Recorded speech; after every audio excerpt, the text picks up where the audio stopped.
All right, well, welcome to the Tailgate this week, everybody. We're really excited. We've got a great episode coming for you. We've got the Sons of UCF podcast. We've got Adam and we've got Mike joining us here tonight. We thought it'd be a really good idea. This summer sports are slow. There's not a whole lot to talk about, but the Big 12 has 4 new teams coming in 2023. So we thought it'd be fun to get to know the fan bases, get to know the schools, start building that friendly hatred for these teams, so when they join the conference, we're ready for them. We're ready for those first games. And so tonight we kick it off, getting to know UCF. So guys, welcome to the Tailgate. How y'all doing tonight? Yeah, appreciate you having us on the tailgate. I thought there would be beer. I thought you guys would send beer for us to have during the show. I thought that was a tailgate thing. No, I mean, because at UCF we give our fans beer. You come by the tailgate, you get a free beer from somebody. I assumed, but okay, I'll mark it on the list. Texas Tech, free beer. Got it. It's really expensive to ship anything right now, especially from Northern Texas. So if we sent something, it probably wouldn't have got there till like next week or so. Anyway, that works for us. Yeah, sorry to not have any alcohol for you guys, but hey, let's get right into it. So UCF is interesting to me. It's a school that we don't really have much history with. And so that's why we're excited to get to know this university, this fan base, and all the things y'all are looking forward to first. Kind of run through some of our history. We haven't had a meeting in football. We haven't had a meeting in basketball. We have played in baseball back in 2013. Unfortunately, we lost to you guys that game. And then our most recent meeting in all sports was softball this past season. You guys played us in softball. Y'all beat us there as well. So our track record against you guys, not good so far. So just kind of getting into everything. So tell us about your guys' connection with UCF, this podcast that y'all have been doing for, Mike said, about 4 seasons now, and kind of y'all's connection with UCF. Yeah, so Mike and I are both alums of UCF. We were roommates in college. We went to high school together and both went to UCF. We were roommates for our 4 years at UCF and stayed close friends throughout that. And man, it was after 2017. UCF had a really good run, obviously, all the way to the national championship. That's right, I said it. And so Mike and I are always texting back and forth, talking about the game, talking about stuff, right? And so literally one day I was just like, we should do a podcast. And I called him on the phone. I was like, hey, bro, I'm gonna do a podcast. You want to join me? And he was like, for a segment? And I was like, yeah, sure, why not? And 4 years later, now we do one show a week. We do a live show on the internet. We do YouTube stuff. So just UCF fans, if we weren't talking to people on a podcast, we'd probably be texting each other anyway. So for some reason, we hit record, and I don't know what's going on. A lot of drinking in Orlando, but people actually seem to listen to it. So it's been a lot of fun, though, to be a part of it. Yeah, when he texted me, hey, I'm going to do a podcast, I thought he wanted me to do one show. So I went on there. I was like, cool. And then he's like, okay, I'll call you again next week. I was like, what are you talking about? And then I don't know how we just started rolling. Stuck with him. And then here we are. Stuck, yeah. 5 years later, 4 or 5 years later. And it's been cool, man, to see the thing grow and to experience a lot of things. We got to speak to a lot of former players and coaches. We do a lot of interviews like that. So it's been fun. As a fan, it's just a cool hobby for me. Yeah, that's very similar to kind of how we got started, right? It was just, that's our connection was, tech football, tech basketball, these sporting events. Let's talk about it. People want to listen. That's pretty cool. So sounds pretty neat, guys. Dustin, I'll kick it over to you. Yeah, so Mike, I'm going to go to you with this one. What do we know about UCF and the Golden Knights? I think a lot of people know about the football program in their last, 4 or 5 or so years. But, just tell us in general what we need to know about you guys coming to us. Yeah, you guys have probably heard this before, but UCF has the largest enrollment of students in the country. It's a huge school. When Adam and I went there back from 98 to 2002, there was about 30,000 students. Now you're looking at over 60, 65,000. It's enormous. The campus has doubled in size since we've been there. It's like Texas A&M and Arizona State. The three of us flip-flop as what the biggest school is every year. But the fan base is growing. It's young. You got a lot. I think when we enter the Big 12, it's going to be the largest living alumni base in the conference. But it's a lot of young kids. It's a lot of people that graduated in the last 10, 15 years. And, they're loud about it on social media. If you guys log on to Twitter, they'll let you know about it. If you question the national championship, you just made a death sentence for yourself. So, but yeah, it's a growing school, man. And Adam and I have had the pleasure of watching the program grow from just joining Division I all the way to now joining the Big 12. It's been a heck of a ride, man. Yeah, well, don't worry. We aren't going to question any national titles. We don't want that barking up Well, our alley. I get to tell Dustin one thing you have to know, and I'm keeping a tally here. It happens more times than not. We're not the Golden Knights anymore. We dropped the Golden in 2007. Which is really odd because people still refer to us as Golden Knights. It is, I don't necessarily care because when I went there, we were the Golden Knights, so it doesn't really matter much to me. But it is one of those. When you get here in another year, So I got one to Dustin right now. It's a trigger point for a lot of UCF fans. We decided to brand as the Knights back in '07. We opened a new on-campus stadium. So if you want to unintentionally or intentionally poke the fan base a little bit, drop a Golden Knight on Twitter and just RIP your mentions. We'll remember that, actually. Yeah, that'd be a little fun. Could come in good use later. So, yeah, just kind of keep going on about the fan base, Adam. It seems like a fun but group that you can piss off easily. So we haven't had any super interactions with it, so prepare us for the Knights fandom. Yeah, so the social media presence, they refer to themselves as the UCF Twitter Mafia. And they've got banners made, they got hashtags, and I don't know how they do it, man, but if someone just tweets about UCF, somebody will find it. And if it's good, you'll get a lot of mentions. If it's bad, you'll get a lot of mentions. I guess here's how I'd sum up the UCF fan, right? It depends your tipping point. In 17, obviously we have a historic season, and since then things have been on an upward spiral. So you've got the younger fan who have just seen nothing but success in the football program, right? Then you got old guys like Mike and I who were around in 98, 99. They saw the lean years. We actually didn't win a game twice in our tenure there, both in 05 and in 2015. So we had those experiences. We understand that. So you've got a little bit of mixture of both. You've got some fans who have got their chest puffed out because they've seen nothing but success. And then you've got the old bitter fan like Mike and I who've been through this thing through thick and thin. And there's a bit of a chip on your shoulder because we've always been sort of told, hey, your time is coming.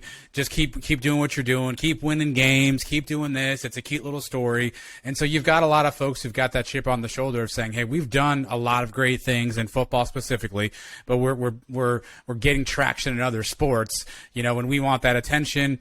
And then you get the SEC guys, the Fine Bombs, the Herb Streets, right? The national guys who are always kind of like, sit down, UCF. And then Cincinnati wins a couple of games, and everybody loves Cincinnati, but we did the exact same thing like 3 years earlier. Nobody cared. So you've got a lot of chip on the shoulder type of fans, but they are passionate, man. If they you will see our mascot is Nitro, and you will see if you do something. There's an emoji, there's a GIF out there with Nitro with fire behind it. I promise you will see at least 50 Nitro GIF emojis somewhere in your mentions if you have a UCF reference. But they care about the school, man, and they are passionate. They love to have fun. They love to get after it. Again, depends on when you've been there. The newer fans are a little bit more aggressive because all they know is winning, but the older fans know what this ride has been like. Sounds a lot like our fan base and Twitterverse, similar. Like if you tweet something about Tech, even if we're not playing, we're going to find it and go off on it and, swarm to it. Yeah, Mike, to kind of go off on that question, the fan base, how do you think they're going to integrate with the Big 12 when y'all come in and other Big 12 fan bases? I mean, we're going to be loud about it. If we come in and have success right away, you guys are going to know about it. And when we joined the American, which was the Big East back then, some schools stuck around. Louisville was still there for the year. They were very good with Teddy Bridgewater. Right. They were ranked the top 10. We went in there and beat them, and we won the conference right away the first year. I think a lot of fans are kind of expecting a smooth transition. I think it's going to be tougher, obviously, with Oklahoma's been in there. They're very tough still for another year. And a couple other schools are looking good. Baylor's looking good. Oklahoma State's looking good. It's not going to be as easy. But a lot of fans are expecting to come in here and have a lot of success football-wise right away. Cool. Dustin, kick it over to you. So, staying in the Big 12 talk there, what does joining the Big 12, you just mentioned you went to the American a few years ago and had success. What's joining the Big 12 conference mean for you guys? Oh, it's incredible, man. Like I was saying before, we've seen the program grow from 96, 98, 96 they entered Division I. But before that, it was Division III. They went through every single level. Yeah. UCF's the only school, once they enter the Big 12, to go from Division III to Division II to Division I to independent to the MAC to the Conference USA to the American, and now finally a P5. I heard for years, I got sick of hearing how we were a sleeping giant, right? Because the size of the school, there's only so long they can hold you down. You're in the middle of Florida. You have all this potential. to finally now get into the Big 12 and play and not have to hear fans from schools like you guys, when we go undefeated in the American, say, hey, well, do it in a real conference, join a real conference. Well, here we are, and now we're so excited to be here, man. I think Mike summed it up perfectly because he had the range of emotions there. He was gracious at first, like can't wait to be here. And by the end of that, he was angry. And that's the UCF fan, right? That's because we understand what it means to get over that glass ceiling into a quote unquote Power 5 school, right? We understand what that means financially, which is one of the bigger benefits from UCF, right? Our television contract nets us like $7 million a year. Even if we only get half of that in our first year at the Big 12, that's 3 times greater than we made now. So revenue wise, specifically, it's a huge jump for the program. But Mike just had the range of emotions every UCF fan has. We're gracious. Oh, it's great. We're excited to be there. Can't wait to be part of the team. And we're going to kill you. We're going to crush you. And we're so, and that's just kind of how the UCF fan is because, you've experienced it for so long, but there's so many times, every time we play somebody, right? It's like we're doing the conference. Well, beat this team. So we went to the Gasparilla Bowl, widely known bowl, everyone's favorite bowl game, right? And we beat the Florida Gators 29-17, right? In-state rival. They talk a lot of shit to us. It's a lot of back and forth, right? There's just all this stuff. The game is not even over. And it's like, well, we had our third string quarterback. I mean, our second string offensive lineman pulled a hamstring and our special teams coach had a hangnail. And it was like every excuse in the book, right? And so UCF fans always kind of wear that with that chip on the shoulder. And I think that's part of going to the Big 12. It's kind of like that, about damn time kind of, philosophy. Right. And we've been waiting forever. But we recognize what this signals for us, both in terms of prestige and admittedly, guys, in terms of finances. I mean, it's an area that if UCF wants to compete, I mean, NIL is a whole different thing we can get into, but if UCF wants to compete, we have to find ways to get revenue, and that alone in the Big 12 is a huge upgrade over the American. Yeah, that's a question I don't have on our list, but definitely something I'm curious about. What do you think this does for y'all's recruiting getting into the Big 12? I know y'all are in SEC, ACC teams all throughout that area. Do you think this is going to give y'all more of an advantage to get some of those guys y'all might have not been able to get before? And I don't know what y'all's NIL situation looks like there, but it seems like everybody's finding money somewhere. Oh, it's not Texas Tech, I can tell you that.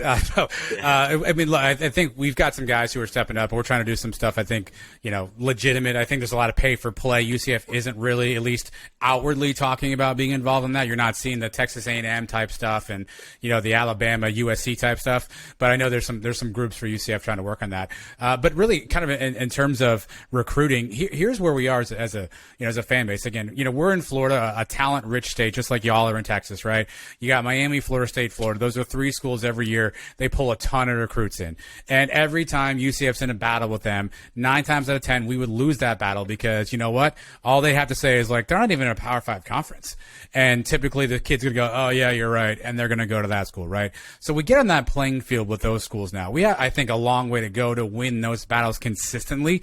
We just had a kid who committed to us flip to UF literally today. So we're going to lose more of those battles. I think where this helps us is for so many years, guys, we were losing recruits to Rutgers and to Maryland and to West Virginia and to Penn State and NC State. And these are 3-4-star kids who are leaving the state of Florida to go to some of these other places. If we keep those kids in home, we've got a much better chance. And that's how I think we benefit from this. Plus Gus Malzahn, I mean, he's really good in that high school area, really good in that Alabama, area of the country too. So I think he's won us some battles there. But I think we have a bit of a ways to go to beat out the Miami, Florida States in state. But if we can take the Rutgers, the Maryland, the West Virginias and win those battles, and I think using that Big 12 moniker and having that, that championship alley, if you will, to that path forward, I think that helps out a ton. Yeah, that win in the Gasparilla Bowl and, joining the Big 12, Malzahn is using that to pitch these recruits. Yeah. Those are his 2 biggest selling points right now. And he's trying to keep the kids from Orlando staying home. They have this thing called the hometown heroes. Stay here and be a hero here in Orlando, your hometown. You have your family here. And let's face it, Florida, Texas, California, but really Florida and Texas, the best recruits in the country are living in our 2 states. So if you can keep those kids home, that's half the battle right now. And we were battling with schools like Maryland and NC State. And now it's cool. Even though we lost the battle to Florida, it's good that we're battling Florida, Miami, and Florida State for the 4- and 5-star recruits.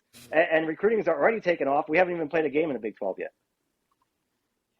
Yeah, I don't know if y'all were paying attention when Quinn Ewers was transferring from Ohio State. We were like all of a sudden his, second place school. But, 5 years ago, I couldn't have imagined us being even in a conversation with a guy like Quinn Ewers, who was, the top overall prospect in his class when he was a senior in high school. And so just to like kind of have that kick of, hey, we were close.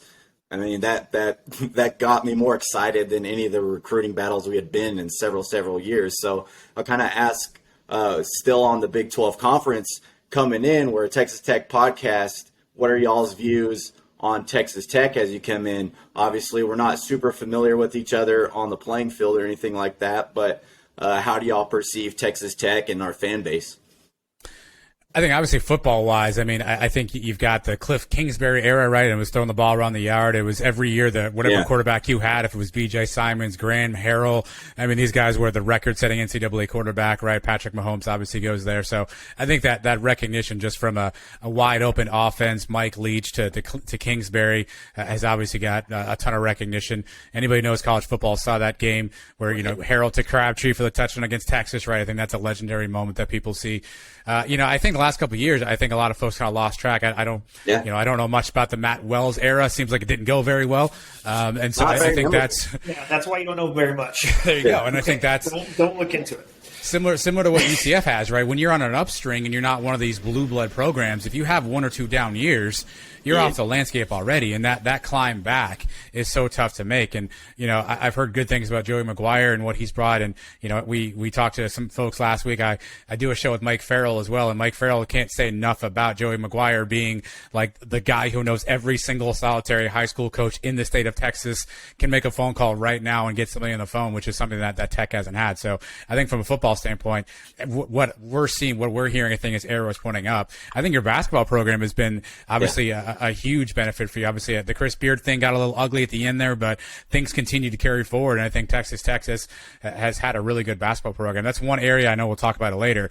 UCF basketball is going to get thumped in the Big 12. We are not ready for Big 12 basketball.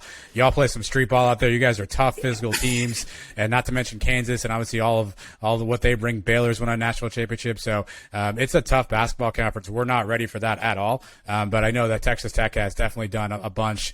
Final Four team a few years back, if I remember correctly. So I think y'all definitely have a good footprint on the basketball court right now. If you were telling me to do word association Texas Tech, the first thing I say is the bell ringer, right? Because I've seen the video going back for years. The guy pleasuring himself inside the bell. And then I just found another one the other day where there's like 4 different bell ringers, and they show all of them. That's the first thing I think of. But then, of course, the Crabtree game is the other.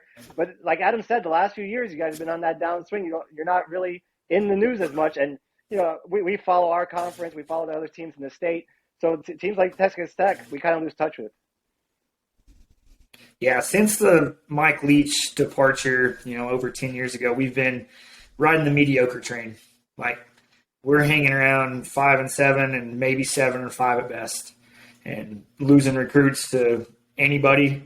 Like, there's recruits that would rather go to you guys than us in the last few years, I'm sure. Joey McGuire's not letting them go now because he's the most fieriest guy I've ever seen, and he knows every high school kid and coach in the state. But yeah, we're hoping he can get us back on track on that point. Brooks, you want to hop on that? Yeah, I think the points you make are pretty good on it. It is really hard when you're at our level to fall into mediocrity in football. Like, it's a scary thing. Like, once we started having some losing seasons, it was like, crap, are we about to fall into irrelevance in college football? And that's where we've been. And it's hard to get out of it. It's really hard to get out of it. Cliff wasn't able to do it. The Matt Wells era is as forgettable of an era in Texas Tech history as there's been. And so, yeah, Joey McGuire is hopefully the chosen one to get us back into somewhat relevancy where y'all know something other than guys that look like they're beating their meat on a bell. And so hopefully we can have some things in the future that get people thinking of us more in a positive light in football. But, yeah, basketball is kind of where everything's going right now. So kind of on some other Big 12 schools, what are y'all's perspective on the rest of the Big 12, some other teams that you think fondly of or some teams that you don't think so fondly of as you're joining this conference? Yeah, I'll go basketball first, get out of the way. Again, we're not prepared to be in the Big 12 basketball at all. I mean, we are mediocre in the American Conference. We're barely eking out games in the American Conference right now. So we've got a lot of work to do. I think literally we had over 85% of our team transfer out or leave last year. So it's a whole new squad coming in this year. So we've got some. So I mean, I'm excited to play against a Kansas. We're going to get slaughtered by 50, right? I'm excited to play against a Baylor. We'll get slaughtered by 50. Y'all probably beat us by 40. I think we're going to take some lumps in basketball. Football wise, what's interesting is, obviously we have Oklahoma and Texas that are kind of looming out there. Yeah. So I guess that's a question for y'all. How do you think about the Big 12? Are you guys including Oklahoma and Texas when you think about Big 12? Or are you all just, that's SEC country, you don't even worry about them anymore? They're out of here. They're just nothing to us at this point. I mean, we'll still hate Texas, but Oklahoma, they're just hanging around. We don't care about them. But yeah, we've tweeted some a little bit. Like, when you guys win a game, we'll tweet Big 12 stuff. Like, we'd rather you guys win right now, and we don't care what they do. So I know on Twitter it's probably a bit of a shot at everybody, but they call it the Little Eight, right? So the remaining schools after Texas and Oklahoma leave. If you're just talking those schools specifically, I think there's some challenges football-wise. Oklahoma State obviously has been a pretty good program year in, year out. They seem to find a way to fold towards the end, but they're typically always there. Baylor's playing tough at times. I mean, they play really tough under Matt Rule. I think Dave Aranda has them on that right track. I think that's another football school to take a look at. Does Kansas play football? Are they still play? Yeah, they try. We call it football, but I mean, I don't even think the fans care. Okay. Looking forward to that win. Yeah, looking forward to one win every year in conference. We'll take that. Kansas State, I mean, it's up and down. I guess some years Kansas State is tough and they play really hard. They play hard. Some years they don't. So I think for us in the football space, obviously Oklahoma State, I think you guys would probably agree, has had the most continued success over the last couple of years. I think Baylor's up and coming. So I think those are the two schools that you look at and go, okay, those are some tough games early on. But you all know in conference, you can lose any game at any time, right? And I think that's the thing is UCF going to be prepared for the week in and week out pounding you're going to take, the depth it's going to take, playing bigger teams, the size, the speed, things like that. I think that'll be kind of a telling part. But I think Oklahoma State and Baylor probably in football are probably the top two schools that we're looking towards and saying, okay, that's a good benchmark for where we are. Yeah, we don't really know much about these schools. We don't have a lot of history playing against any of these schools. We played Baylor one time in the Fiesta Bowl. We played Kansas State one time. We never played you guys. We played Texas once when we opened our brand new stadium in 2007. That's about it. I mean, maybe there's another one there I'm not thinking about. But, college football is all about rivalries, and we got to start building these things. The good thing is we're coming in with Cincinnati and Houston. We already have a little bit of a rivalry built up with both of those schools over the years. So that's good. We played BYU a couple times too. So we have a little familiarity with them. But look, this T-shirt is from the first time we won the Big 12 when we beat Baylor in the Fiesta Bowl. So that's why I wore it tonight. So that's basically our history with Big 12. Was that Bryce Petty, the Bryce Petty led Bears, right? Yeah. Everybody. Yeah, that was the beginning of the end of the Art Browse era, right? Year, they were 70 points on people that year, all season. They lost one game, I think, ugly to Oklahoma State in the middle of the year, but that was it. And then we pretty much shut them down for that game. But yeah, man, that's what we're looking forward to. Cities going to, I'm not too familiar with most of the cities there either, so maybe you guys can let us know about that. Yeah, Adam, on your Big 12 basketball point, it's been the toughest conference for the last, 5-10 years. Yeah. And the hardest part of it, I mean, and we've even been good in it the last few years.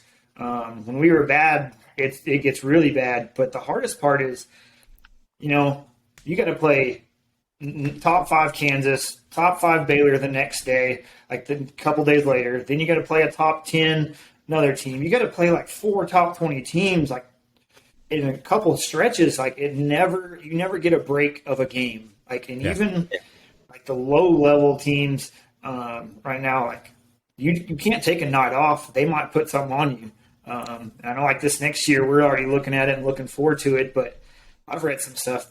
Half the conference could be top 20, even top 15. And Yeah. it's like, ugh. And we don't even see crowds like that though. I mean, the teams we're playing even on the road, we don't even get crazy crowd. I mean, we play Wichita State. That's an interesting place. It's kind of like a big circle, right? They typically pack that place, but we don't even play crowd. I mean, our home crowds, if we draw a 2K, it's a pretty good game for us. So I mean, just the competition alone. But when you add in the crowd noise, you add in the all the fans yelling, and we're gonna struggle in basketball for a while. No doubt about it.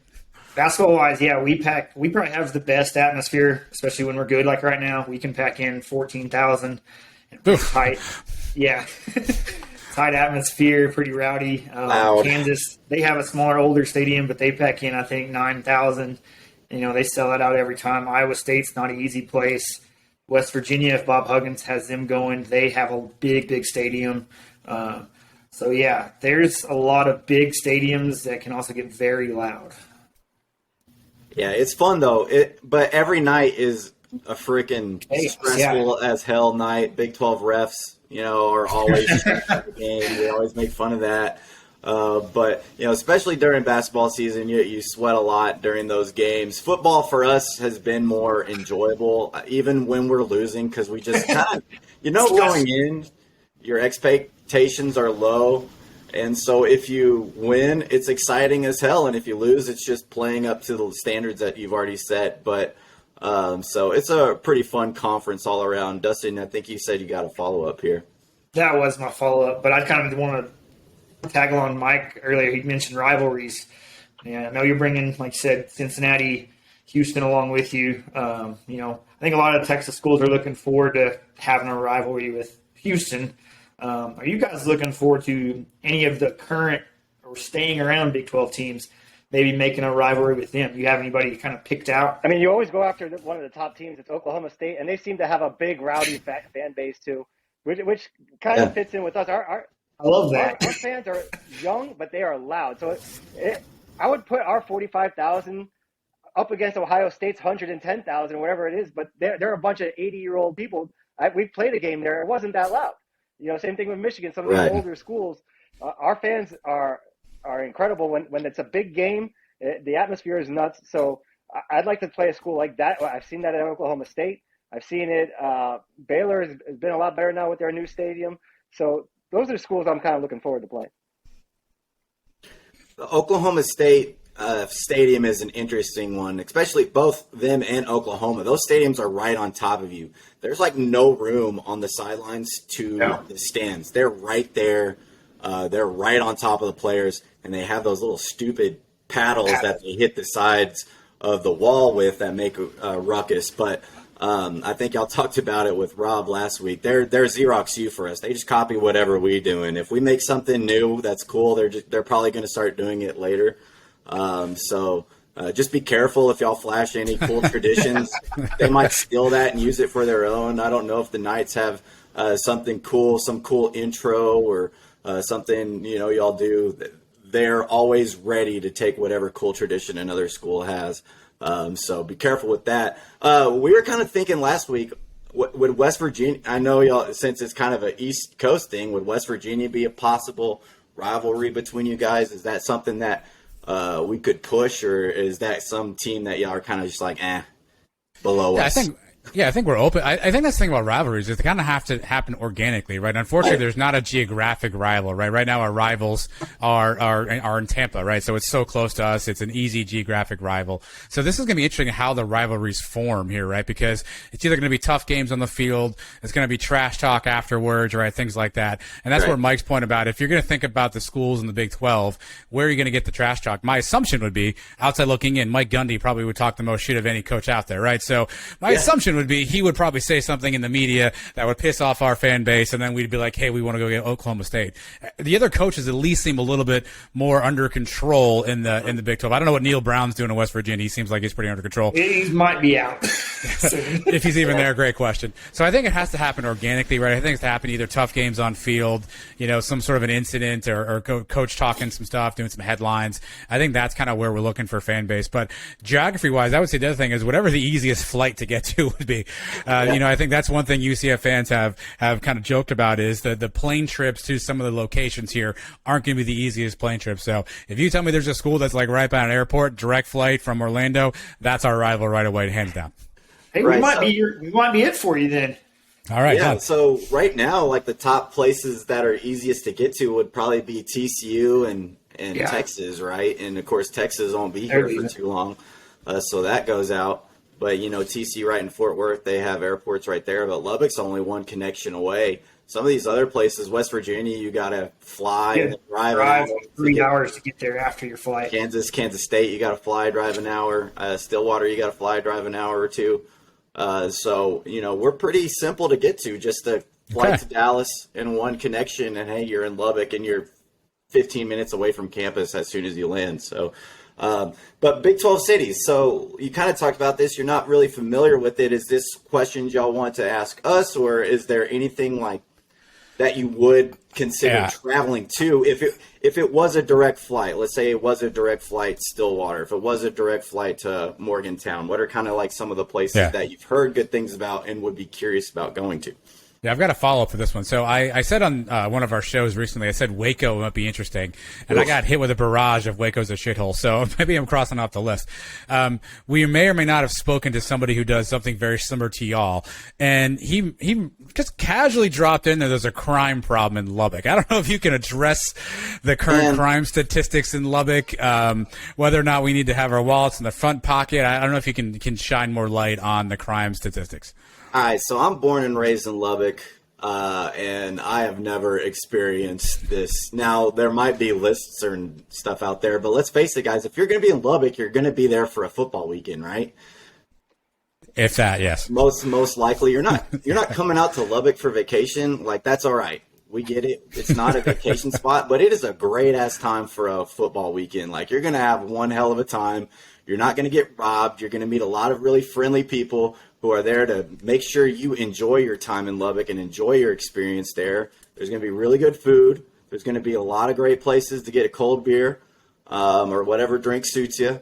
And then tailgate day is fantastic, right? Games at 6 p.m. There's going to be tailgates going at 8 a.m.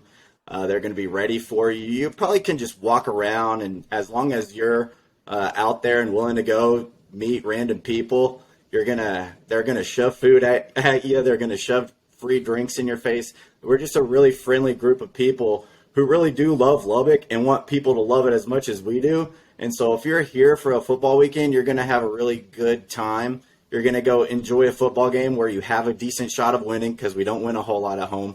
Hopefully Joey McGuire fixes that.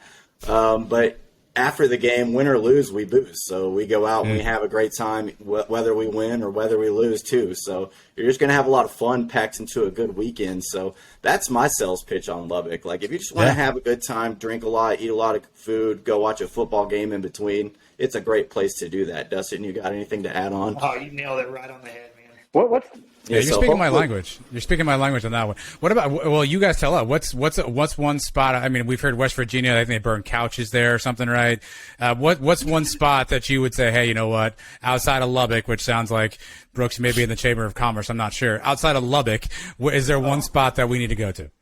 Oh, just spot. I mean, all our stadiums are right on campus. All our bars and stuff are right along the same road and an adjacent road.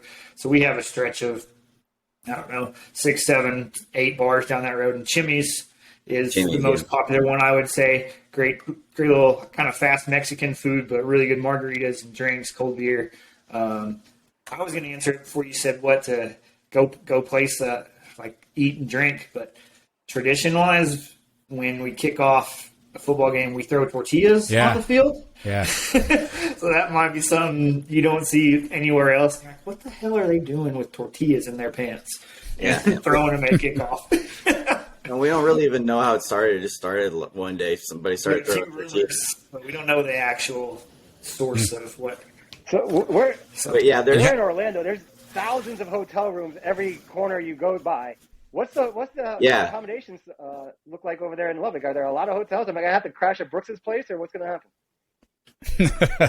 Well, you can't crash at mine because I actually live like an outside of Crash at Lubbock. my place. Yeah, I crashed at his place on game day. So when I came in for that Texas game, that Texas basketball game, that was a Tuesday night. I just crashed on his couch afterwards. But yeah, there's a lot of hotels. I mean, every week there's like a new hotel popping up. There's a lot of accommodations. There's a lot of good hotels that are right there around the stadium now. They've turned that Along whole the highway, easy to get to the stadium. There's a lot of places that are easy. There's Airbnbs, of course, are popping up everywhere there. So there's a lot of places to stay that are right there by the stadium. And most of them are surrounded by really good bars or are really close to. The best thing about Lubbock is you can get anywhere in about 10, 15 minutes. You don't have to deal with all like the traffic like you might have to in Dallas, Austin, Oklahoma City if you go, trying to get to Norman for a game. You can get anywhere pretty quickly. And so everything's just an Uber ride away. And, we're in walking distance to the stadium with a lot of hotels. So there's a lot of good places to stay, including the Overton, which is pretty much right next to the stadium. So a lot of accommodations for that. Big 12 cities I will warn y'all about, in case y'all have these on your lists. I will warn y'all about Stillwater. And so this is my Stillwater spill for you guys. I went to a game there when I was like 10, 11 years old. We lost that game, but there was a swarm of crickets that hit Stillwater that specific night. And by swarm of crickets, there's like video footage on YouTube. I think this game was like in 99 or something like that. You can see the crickets crawling on the green, on the field, on the TV. They're flying into the stands. We're swatting them off, like all of us walking. I'm killing about 5 with every step. And I'm like 11 years old at this time, 10, 11 years old. So my feet aren't very big. I'm killing that many crickets every time I take a step. So I've just been haunted by that memory for pretty much my entire life. So I have no good things to say about Stillwater. Dustin, you have any Big 12 cities you want to warn them about? Well, the Big 12 cities that I've been to and hate are leaving. So Austin's a fun place. It's kind of crazy to get around, and their fans are terrible, honestly. Oklahoma, it was just a fun time, and we're not up to their level. So they kicked our ass in that football game like most of the time. So we just had a good time outside of the football game. I haven't been to anywhere else that's crazy. Honestly, like TCU, I don't think they're that die-hard about anything. Like, we send more fans to TCU for basketball and football than I think they have most years. We take them over a lot. And Baylor, basketball-wise, they don't really, even though they've been a top 10 program for the last few years, they don't really show up there very well. Football, I think they do a little better just because football in Texas is a little bigger and more popular, especially around that area. But the teams I hate or cities I hate are leaving, so good riddance. Let me ask you about the schools that are joining the conference. The cities, Cincinnati, Orlando, Houston, and Provo, which is beautiful too, if you've ever been out there. Have you ever been to Orlando, first of all, and are you looking forward to the trips out here?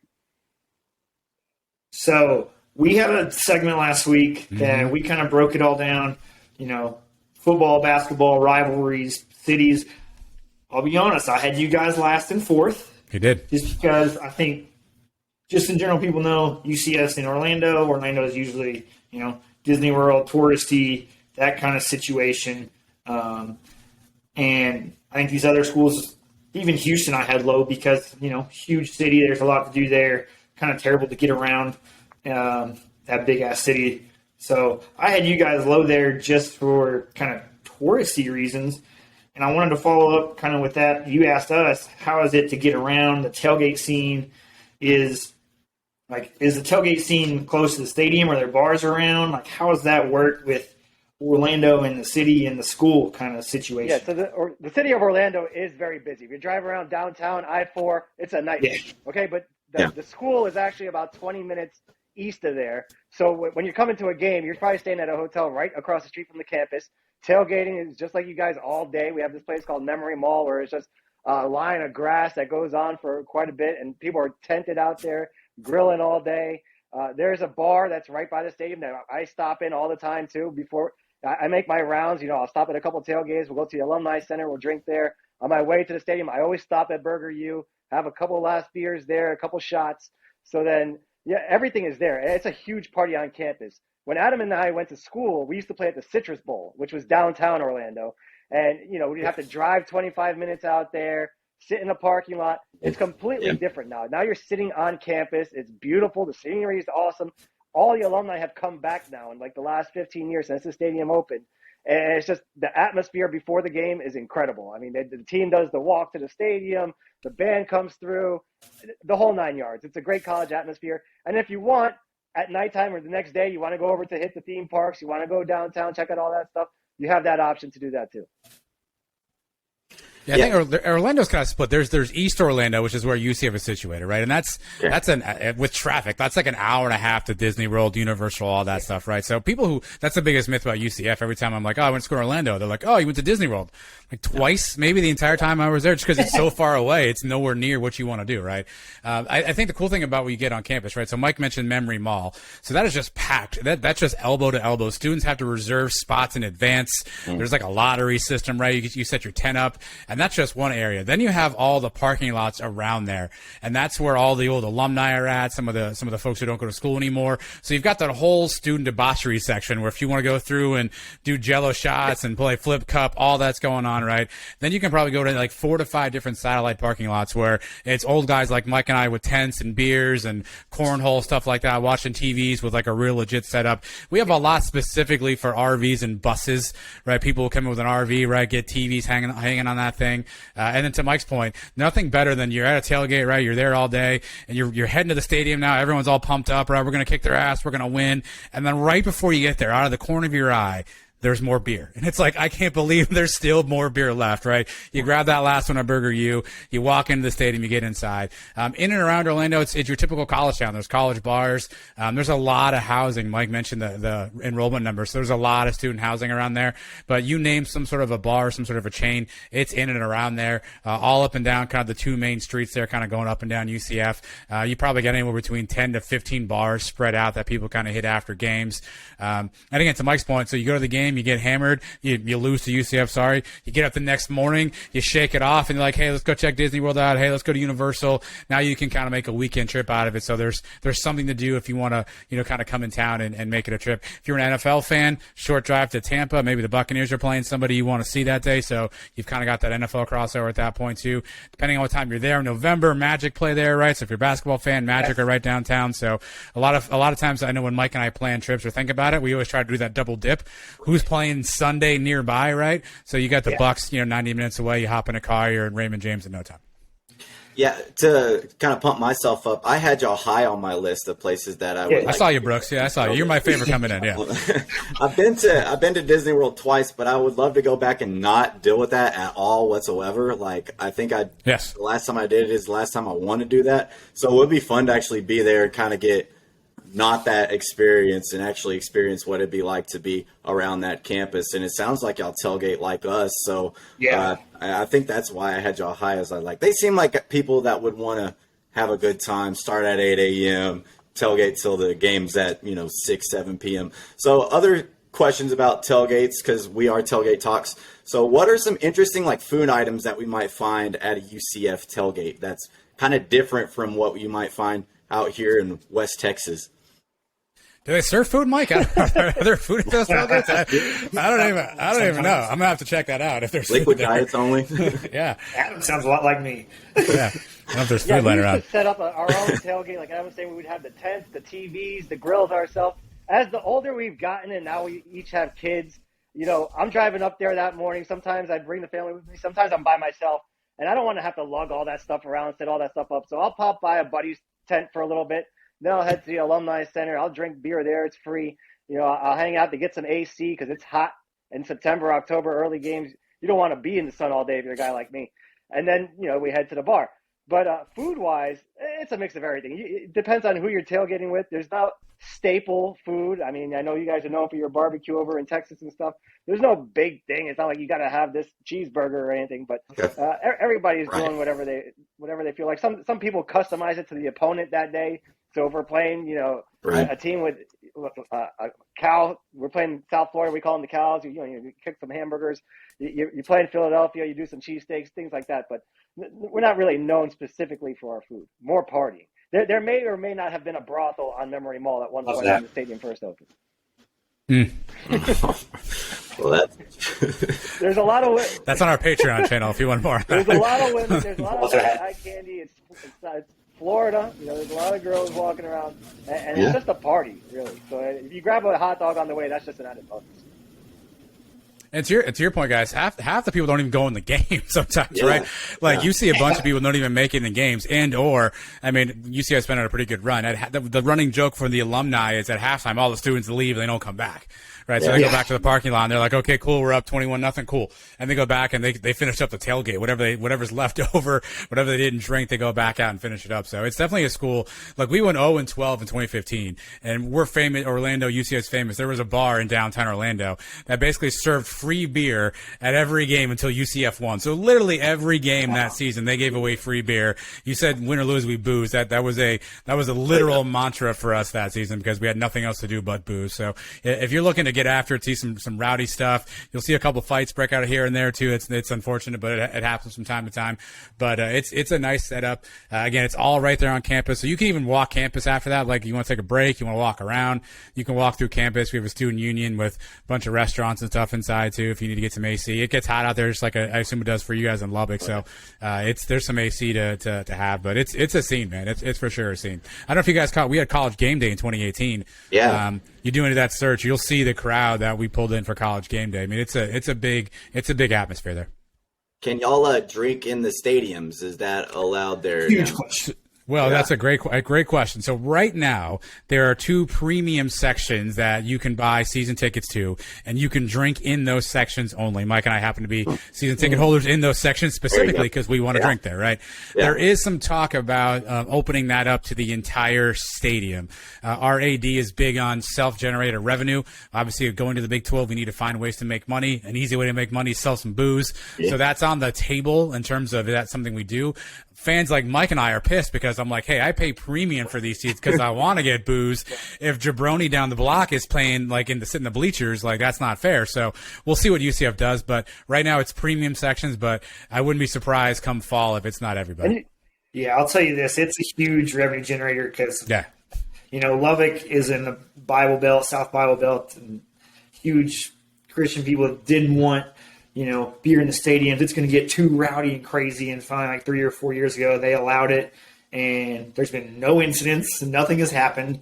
And we pay $9 a beer as much as we want to and spend all our money there a lot of the year. And it's great, honestly. Like, well, the foolish thing is to have to worry about it. And you can go in, all right, I'll have 2 or 3 today and we'll be good. The foolish people are drinking anyway, right? They might as well pay you to drink. You know what I mean? Instead, they're paying the grocery store and the 7-Eleven. They might as well just pay you to drink, right? Yeah. We joked a couple weeks ago that we didn't host a regional baseball tournament for the first time in like 5 years, and we joked, well, we're going to save like a couple $100, off not having to go to 3 baseball games this weekend. We have a good time with that. We got our basketball season tickets. Before you could drink in the stadium, there's this bar called Club Red, which is what we name our Texas Tech, centric episodes around. It was the only bar in the stadium that you could go grab a beer, but you could only keep it in that area.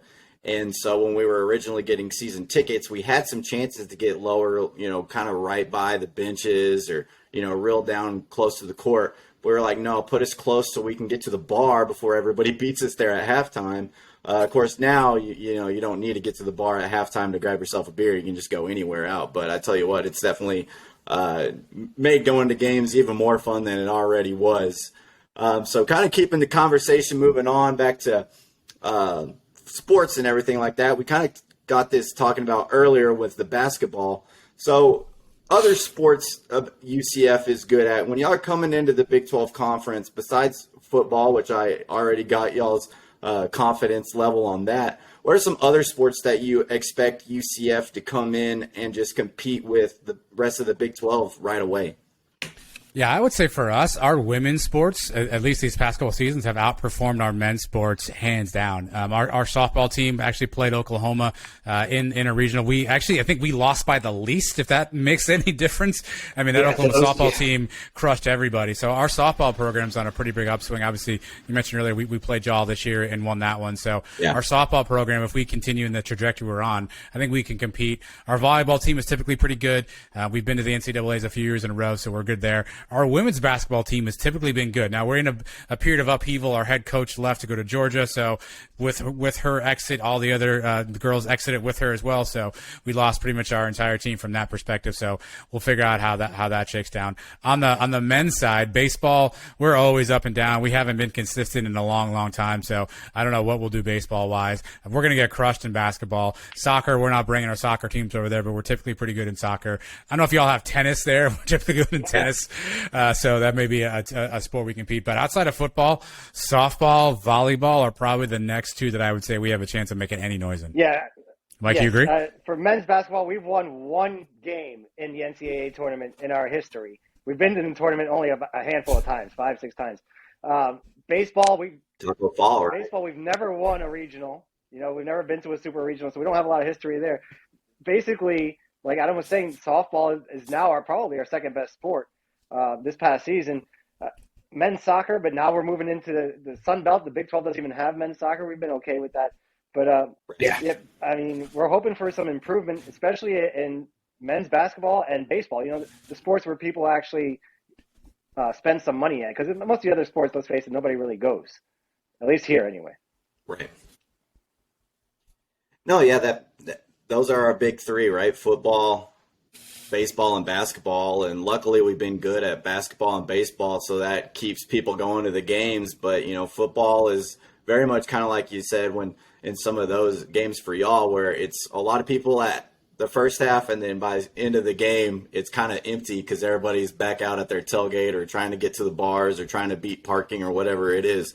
And so to have, at least two sports to be pretty competitive in definitely helps. But I will say, Brooks, before our UCF fans yell at Mike and I after listening to this, yes, the other programs are underfunded. Yes, they don't get as much resources, much revenue. I have to get that out there because if not, they will kill us. But I mean, UCF had to make this decision, I think, a long time ago, right? When we recognized, hey, we can be really good at football, and football is going to drive a ton of revenue. I think they went all in on football, chips all in the center of the table. That's where a lot of their revenue went to. That's where they kind of invested back into, probably at the detriment of some of these other sports. And now we're some of the most underfunded sports in the American Conference right now. So imagine taking our basketball team, our baseball team, our softball team over to the Big 12. It's going to be a struggle for a long time. I think softball's got the best chance, but I think that funding has to come in. We've had flash in the pan seasons in some of those sports. We just haven't stacked success in any other sport really outside of football. Yeah, I mean, y'all were that close to beating Duke, a couple years ago when they had half an inch. Yeah. So, but yeah, interesting. Yeah, I had another football question to get back to that. I know y'all had great success the last handful of years. Scott Frost, and then Heupel was good. Now you got Gus Malzahn. What's the feeling with him? And then that transition to the Big 12, because he's been big time before at Auburn. I think that helps you guys. I see you guys, kind of like y'all are saying, as a competitor pretty immediately in football. So what's the feeling with him and how that might affect the transition also? Yeah, so far everybody's in love with Gus Malzahn. He hasn't done anything wrong yet. We did have a bad loss last year against Navy where we blew a 14-point lead in the fourth quarter. I still don't know how we lost that one. But we just weren't as good as Cincinnati last year, so people kind of look past that, right? And now they're kind of expecting him to take that leap now in the second year and see what he can do. Remember, Frost's first year, he came off a 0-12 season. He went 6-6 his first year, and then it was year two undefeated. So let's see what Malzahn can do here in year two. He's building everything the right way. He's got to be, and he said it when he got here, if somebody can come here and stay here, they can really build this into something. That's the one thing we've been lacking the last couple of years. The last two head coaches were here for 2 years and 3 years. If Malzahn can come and stay for 5, 6, 8 years and maybe even finish his career here, he could be a legend at UCF if he does things the right way. Yeah. Well, I think that the key to that too, Dustin, is you look at the last two coaches, Scott Frost, first-time head coach at UCF, Josh Heupel, first-time head coach at UCF. Gus Malzahn's a professional coach. When you think about making a move to the Big 12, he understands what that looks like. He understands what a practice looks like at that level. He understands what recruiting looks like.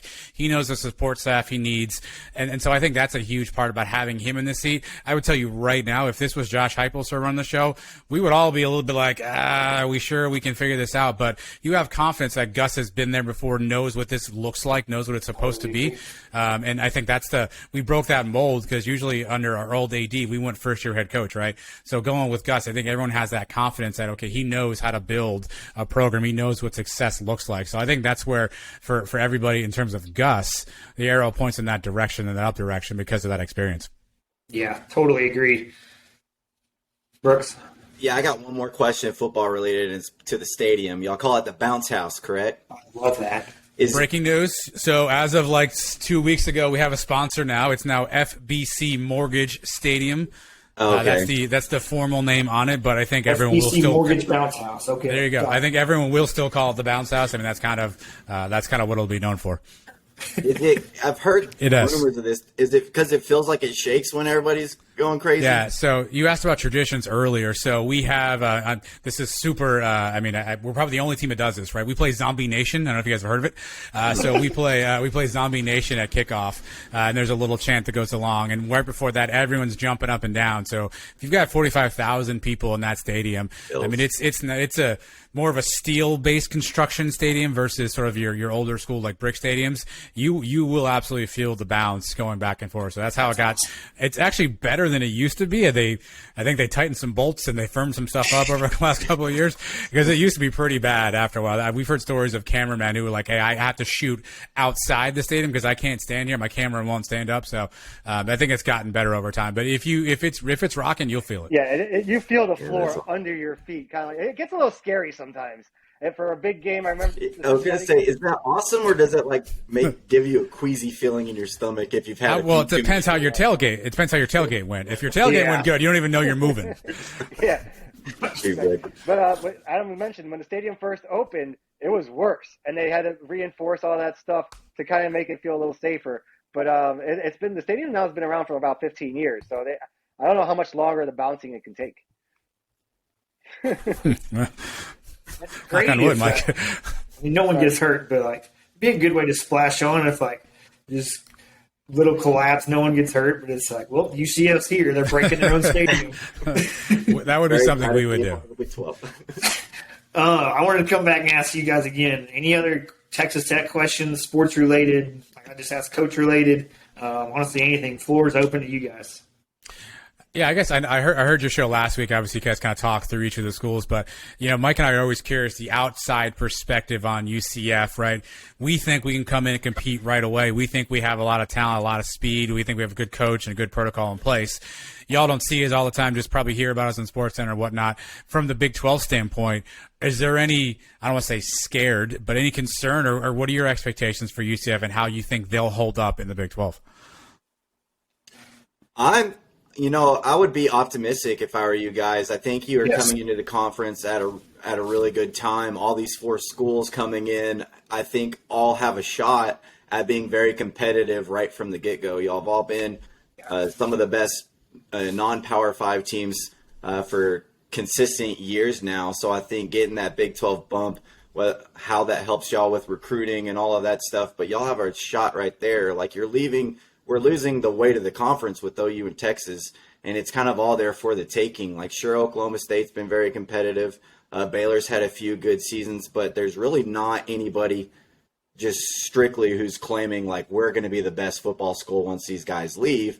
And so that's kind of there for the taking. And so I think the one thing that will be a challenge is, like, you've got to bring it every week in the Big 12. Like, you can't slack just because it is Kansas, because look, Kansas walked into Texas and beat Texas last year, and we couldn't even stay within 35 of Texas. So, it's just one of those things where you got to bring it every single week, because at the end of the day, it is a Power 5 school, and they are still getting Power 5 players. So, any particular week you can be walking away with a loss that you weren't expecting, but it is fun to have that every single week where, it's going to be a pretty fun game.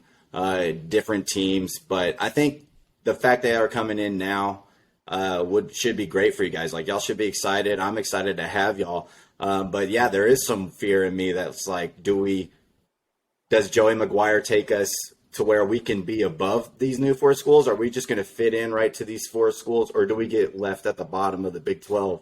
And so that's the one sport that I think I'm really nervous about with all of you guys coming in. Dustin, I don't know how you're feeling on that. You're shaking your head a lot. So. Oh, yeah, totally. Yeah, the consistency, and we talked about basketball earlier, same with baseball, same with football, the high-level consistency. It's tough every week or twice a week to play in some of these games and have your mindset right. But I think that helps you guys being in Florida and having those Florida recruits. Everybody knows about the speed. You've talked about it a couple of times, and the Florida recruits are really high level and fast and all that. And so that's a lot of Big 12 right there, is speed and quickness and being an athlete. And so, yeah, you guys should be able to adapt really well for football. Let me ask you this. A lot of UCF fans are maybe a little nervous this last year in the American with the officiating, thinking we may not get the benefit of the doubt when we play against like a Tulsa or a Memphis. Are you guys looking forward to getting a few calls here against Texas and Oklahoma? And can we expect to get some home cooking once we're in the conference next year? No way. And I'll let Brooks. He's our officiating Big 12 expert here. Yeah, I think it's consistent with about every league. I think officials are just kind of getting worse and worse for some reason every year. It just feels like they're missing more. They're changing the outcomes of games from time to time, and Big 12 is just like that. I don't think there's any sort of bias to teams. I just think they're always really bad for both sides. So you just kind of got to get used to, there's going to be a lot of terrible calls that will help you out, but there's also going to be a lot of terrible calls that are going to leave you speechless and might, change the outcome of a game here or two. Now, we will bitch about the rest, but at the end of the day, we understand, hey, there's play A, play B we could have made that would have helped us win this. But, I mean, just like every other fan base, I think everybody feels like refs are out to get them. And Big 12 is no different. They're a joke from week to week, and you just kind of got to play your best game and not have to deal with them. But they're going to – that's kind of what you're asking for now every game, it feels like, is you're just hoping that the refs don't make a call that blow the game or something like that. But – I don't know if that makes y'all feel any better. I prefer to be on the field and not have the refs involved. But if we're going to get a couple calls because we're the new guy and we're playing Oklahoma, I'll take it. I can see it going that way more than our way. Yeah, that would be interesting. We didn't really get any of that last year. And, the news had already broke as we headed into last season that they were leaving the conference. But I didn't really feel anything different towards them. The one school that I think gets the most bias, and it's basketball again, is Kansas. Kansas, you'll tend to see a lot of calls go their way, especially when they're at home, and especially in the Big 12 tournament when it's in their own backyard in Kansas City.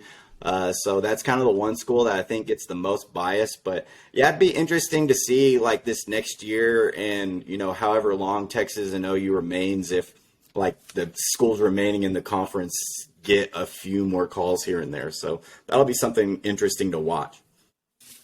I've said that football-wise, the knock on the Big 12 typically has been nobody plays any defense. In y'all's experience, is that legit? Is that a fair criticism, or do you think there's much better defense than the national media kind of talks about? So I think there's been a big shift in the last 10 years. I think 10 years ago, it was everybody was air raid all offense, no defense. You had to score 60 to try to win. Like you've seen a lot of our Mike Leach, Cliff Kingsbury games where, we've scored 60 and still lost. I think in the last 5-ish years, it's kind of shifted, and not to hate on the SEC, but I think they're more of the air raid type, less defense.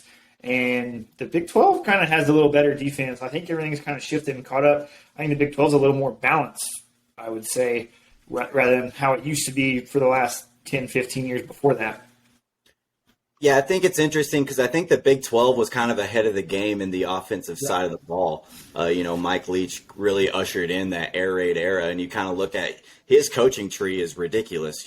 Lincoln Riley was under him. Art Browse, who was at Baylor, was under him. There's a lot of different coaches who have taken his offense and twisted it, put their own remix to it. and that really took a hold of the Big 12. But that also gave a lot of defensive coordinators, like, you're just constantly getting destroyed every single week for years and years. And I think they finally kind of tweaked it to where they figured some things out. Like Oklahoma State had a really damn good defense last year. Baylor was pretty good at defense. Texas Tech has not been that good on that side of the ball for a long time, as Dustin mentioned. I think we had a season where we lost 4 games where we scored over 50 points. So we're just constantly waiting to have something on that side of the ball that is formidable. But yeah, defense has turned the corner, I think, in the Big 12 to where you're not just watching 50-point games all the time. How do you guys want them to work out the whole conference? Like, right now, you guys are playing a round robin. Everybody plays everybody. You're not going to be able to do that once we have 14 teams. Do you want to see them go to the divisions? Do you want to see them do some pods? How do you want to see them work it out in the future? I like divisions. I like having at least teams that I know I'm going to play every year, especially in football. Like, I liked it back in the old Big 12 where we did have 12 teams where I knew we were playing A&M, Baylor, Texas, Oklahoma State every single year, and then you have 3 teams from the other division that you were playing. I like that. I'd like to keep 5 teams that we're playing every year, kind of build up some new rivalries that kind of take over the conference. So I like that idea. Dustin, I don't know where your head's at on that. And then I'd like to hear where y'all are thinking as y'all are coming in on this. Yeah, I haven't really thought about it for the last 8 or 10 years, however long we've been in this current 10-team Big 12. I also hate how the numbers don't match up in almost every conference. But I like how we play the round robin and we play everybody throughout. So your record is your true record in that conference. So I am going to miss that. I'd like to see how some of these conferences are going to do the pods and how that works with you get a rival of here and there to always keep. Sound like they're kind of doing pods but divisions at the same time in that sense. But I guess divisions, that's what we were before. But even with divisions, you get that, they had an easy schedule this year. They didn't have to play this team, that team that were really good over there. They got Kansas and Kansas State instead of UCF and Houston. So you're always going to get that argument out of it. It'll be interesting to see how they do conference championships out of it. I think is something different too that we can play with from there. I know the Pac-12 said they're getting rid of divisions and kind of going, you play who you play, and then the top 2 are going to be in the championship. So there's some new ways of thinking about it, and I like that conferences are kind of going a little independent with it, and you don't have to do one set thing. Yeah, what do y'all want? I like divisions. I always liked having divisions. That's the way we did it in Conference USA. That's the way we were for a little while in the American until recently. And it did build up the rivalries that way. The one thing I'm not sure of, going to 9 conference games, you're going to have that year where you only get 4 at home, 5 on the road. I know it all evens out, but it's going to stink if you have your best team one year and that's the year you only have the 4 home games. But I guess it could work out the other way too. But I prefer divisions, but I'm willing to try it out the other way too. Yeah, I'm pro divisions too, and I think for the same reason sort of Brooks mentioned, right? You kind of knew who your opponents were every year, and if you had a year where you dropped to a team on the other side of the division, you still had that fun chance of being like, hey, we're still a game out in our side of the division. Give me the championship game, and we'll see what happens, right? Where you still know, hey, I blew one on the other side, but I still have a chance to get back there and do something. Where if it's all in one, right? You lose one game at that point, you're already kind of putting yourself in a really tough spot. So I like the ability to say, hey, you know what, you can trip up a little bit. You still have something to play for the rest of the year. Win a division, get to a conference championship. I think the pods will be interesting. I don't like the forced rival thing. Like I don't want, Bob Bowlesby or whoever the next Bob Bowlesby is going to be to just put a pin in a map and be like, here are your rivals. Like I don't, that doesn't sit well with me. I don't like the way that you guys don't even claim UConn. Works. Yeah, they try to claim us. I don't know what happened there. So I don't want someone putting a pin in the map. I don't want like a Weekend at Bernie's guy just deciding who my rival is. Like that's got to come naturally. So I don't think a pod would work out. But I'd rather play divisions. You have a shot down the end, and you guys have all seen it in sports. Right, you get a championship game, anything can happen, right? Yep. So as long as your team still has that fighting chance and get to that title game, stranger things have happened.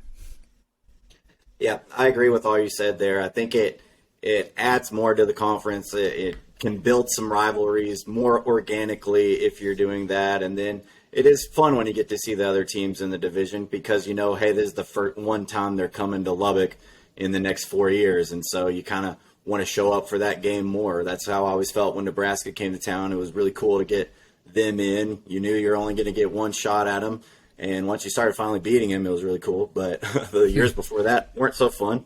But any other questions y'all got on Texas Tech or Big 12 or any parting thoughts on the conference that y'all have for us?